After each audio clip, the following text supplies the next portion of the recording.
Varicose veins కి సరైన చికిత్స కోసం సంప్రదించండి ఎవిస్ హాస్పిటల్. నమస్కారం. మాఘపురాణం 5వ రోజు పారాయణలోకి వచ్చాం. ఈరోజు మాఘశుద్ధ పంచమి. ఈ పంచమిని శ్రీ పంచమని, వసంత పంచమని చెప్తారు.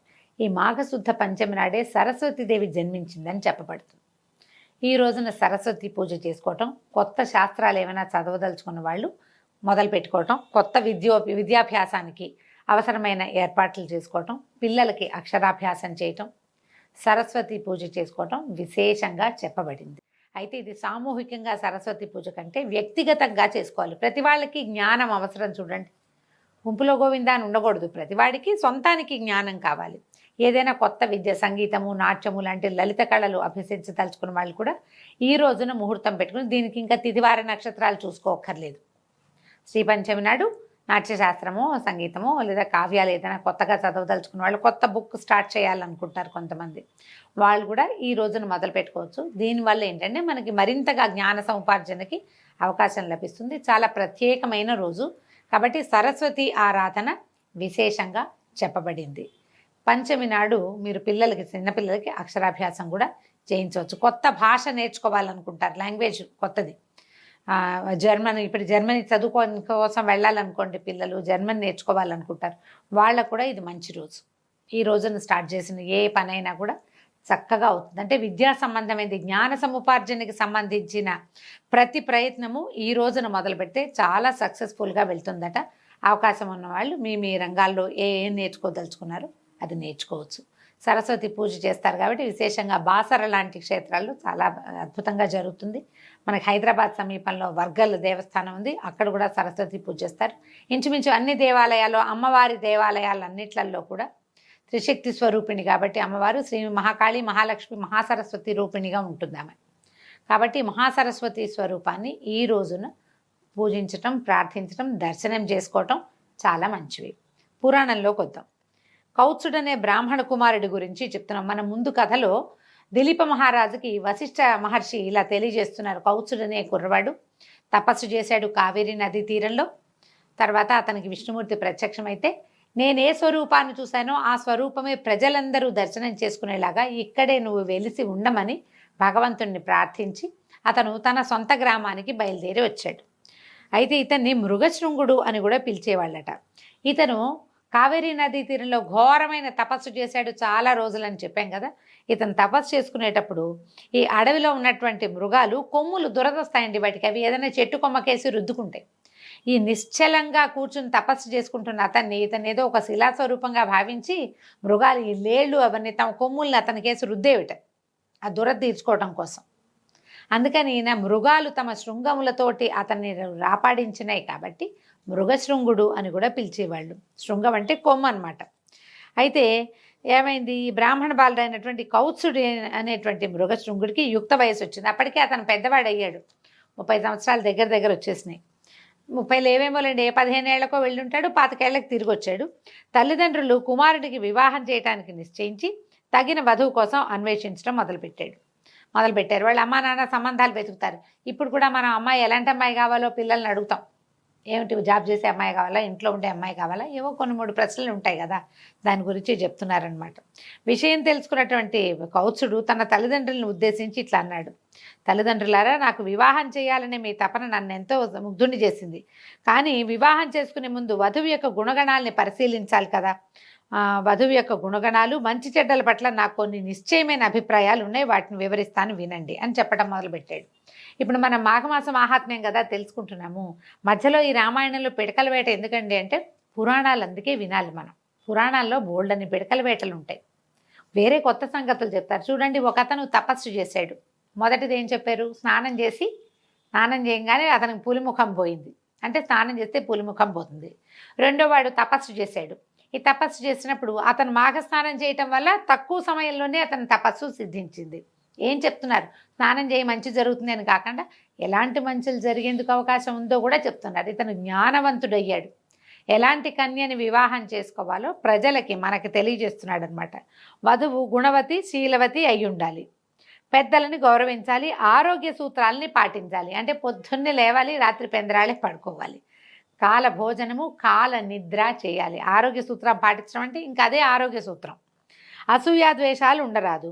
మర్యాద మన్ననలతోటి మెలగాలి. అందరినీ సమభావంతో చూడాలి. పక్షపాతం పనికిరాదు. అత్తమామల్ని ఆదరించాలి. వినయ విధేయతలతోటి మెలగాలి. భర్తను తూలనాడరాదు. భర్తకు అనుకూలంగా మెలగాలి. మంచితనము నెమ్మదితనంతో ఉండాలి. ఇవన్నీ ఇప్పుడు కూడా కావాలండి మనకి. అమ్మాయిలు ఏమంటారు, నాకే కావాలా, నేనే ఉండాలా, ఇలాగా నువ్వు ఉండవా అంటారు. అబ్బాయిలు కూడా దీనికి తగినట్టు ఉండాలి. ఇప్పుడు ఆయన చాలా బుద్ధిమంతుడని చెప్పుకున్నాను చూడండి. ముందు పురాణంలో చెప్పా, ముందు రోజు పారాయణలో. చాలా బుద్ధిమంతుడైన వాడు, చాలా బుద్ధిమంతులైన వాళ్ళని కోరుకోవచ్చు, సహజమే. మరి ఇంకా ఏం చెప్తున్నాడు, కార్యేషు దాసి కరణేషు మంత్రి భోజేషు మాత సేనేషు రంభ క్షమయాధరిత్రి, ఇంకో పదం కూడా ఉందండి. ఇది ఇప్పుడు కూడా ఈ పదాలు వింటుంటాం. అలా నేనే ఎందుకు ఉండాలి, వాళ్ళు ఎందుకు ఉండకూడదు లాంటి రెటమతం కాకుండా అసలు వాళ్ళు ఏం చెప్తున్నారో వింటే మనకు తెలుస్తుంది అనమాట. ఇవన్నీ పెద్దల నుంచి నేను విన్నట్టుగా ఇంటి పనులలో దాసివలను, భర్తకు సలహాలు ఇవ్వడంలో మంత్రిగాను, భర్తను సుఖింపజేయటంలో శృంగార దేవతగాను, భూదేవి అంతటి ఓర్పుతో ఉండవలెను. కోరుకుంటున్నాడు పాపం. ధర్మార్థ కామ మోక్షములనడి చతుర్విధ పురుషార్థాలను తెలుసుకుని వాటికి అనుగుణంగా మెలుగుతూ మోక్షాన్ని పొందు మార్గాన్ని అన్వేషించున్నదిగా ఉండవలెను. మోక్షాన్ని ప్రతి వాళ్ళకి, మనిషే పుట్టిన వాడికి మోక్షమే కావాలి. ఇప్పుడు భర్తలు మోక్షార్థులుగా ఉన్నారనుకోండి, వాళ్ళని సేవించడమే భార్య యొక్క మోక్షార్థ గమనం అన్నమాట. నిత్యము ధర్మబుద్ధిని కలిగి ఉండాలి. దైవభక్తి పరురాలై ఉండవలను. ముఖ్యంగా వధువు పుట్టినింటికి మెట్టినింటికి పేరు తెచ్చేదిగా ఉండాలి. ఈ పై లక్షణాలు కలిగిన స్త్రీని వివాహం ఆడడం వల్ల ఆ దంపతుల సంసార జీవితం 3 పువ్వులు 6 కాయలుగా వర్తిల్లుతుంది. పెద్దల మాటను కానీ భర్త మాటను కానీ జవదాటక వారికి అనుగుణంగా నడుచుకునే స్త్రీ పరమ పవిత్రురాలై దైవ సన్నిధికి చేరగలదు. కావున అట్టి సద్గుణ సంపన్న అయిన స్త్రీని వివాహం ఆడవలెను. ఇవన్నీ మంచి మాటలేనండి. ఇందులో ఆడవాళ్ళని తక్కువ చేసేదో, మగవాళ్ళని పురుషాధిక్యత పెంచేదో ఏమీ లేదు. పురాణం సాఫ్ట్గా, మృదువుగా, చక్కగా చెప్తుంది. దీంట్లో ఏంటంటే మనం ఇన్ని గుణాలు కోరుకునేవాడికి అందులో కొన్నైనా ఉండాలి. ఇప్పుడు మనం కూడా, మనకి వాంటింగ్స్ బోల్డ్ అని ఉంటాయి కదా, దానికోసం ప్రయత్నం చేయాలిగా ఎంతో కొంత. మనం కూడా కొన్ని పద్ధతులు మార్చుకుని కొన్ని దానికి అనుగుణంగా ఉంటే, ఇప్పుడు మన మోక్ష సాధన అవి ఈ కాలపు ప్రక్రియలు కావు. అలా ఆలోచించాం మనం. ఏదో కొంచెం భక్తిగా ఉండాలి, ఏదో కాస్త పద్ధతిగా ఉండాలి అనుకుంటాము. ఆ కాస్త పద్ధతి, ఆ కాస్త భక్తి అయినా స్త్రీలకు ఉండాలంటే పురుషులకు కూడా ఉండి తీరాలి ఖచ్చితంగా. వీళ్ళకి లేకుండా వాళ్ళకి కావాలని కోరుకోకూడదు. ఈయనకు అవన్నీ ఉన్నాయి కాబట్టి కోరుకుంటున్నాడు అనమాట. అందరినీ ప్రేమాల రాగాలతోటి సమభావంతో చూడాలి. అట్టి స్త్రీ ప్రజలందరి చేత ప్రశంసలు పొందగలదు. కీర్తి ప్రతిష్టలను ఆర్జించగలదు. చల్లని తల్లి అని 10గురి చేత మెప్పు పొందగలదు. సద్గుణములు కలిగిన భార్యని పొందిన వాడికి అంతకంటే వేరే స్వర్గం ఉండదు. మంచి గుణాలు ఉన్న పిల్లగా అమ్మాయి కనుక దొరికితే వాడి ఇల్లే స్వర్గం కదా. పురుషుడికి పూర్వజన్మ సుకృతం బాగా లేకపోతే పరమ గయ్యాళి అయిన భార్య దొరుకుతుంది. ఇంకా వారి సంసారం అంతా నరకకూపంగానే ఉంటుంది. కాబట్టి పెళ్లి చేసుకోబోయే స్త్రీ ఈ లక్షణాలను కలిగి ఉన్నదో లేదో తెలుసుకోవాలి. అటుపిమ్మటే ఆ స్త్రీని వివాహం ఆడుట శ్రేయస్కరము. ఇప్పుడు ఈ కథాకాలం నాటికి బాల్య వివాహాలే ఉండేవి. అమ్మాయిల్ని చిన్న చిన్న పిల్లల్నే పెళ్లి చేసేవాళ్ళు. 7-8 ఏళ్ల పిల్ల, 8 ఏళ్ల లోపల పిల్లకు ఇవన్నీ ఉన్నాయో లేదో ఎట్లా తెలుస్తుంది? కొన్ని తెలుస్తాయి. పిల్లలు గద్దరిగా ఉన్నారా లేదా అది. పుణ్యవతి, శీలవతి అవన్నీ వయసు వస్తే కానీ తెలియవు కదా, కొంచెం సమయం పడుతుంది.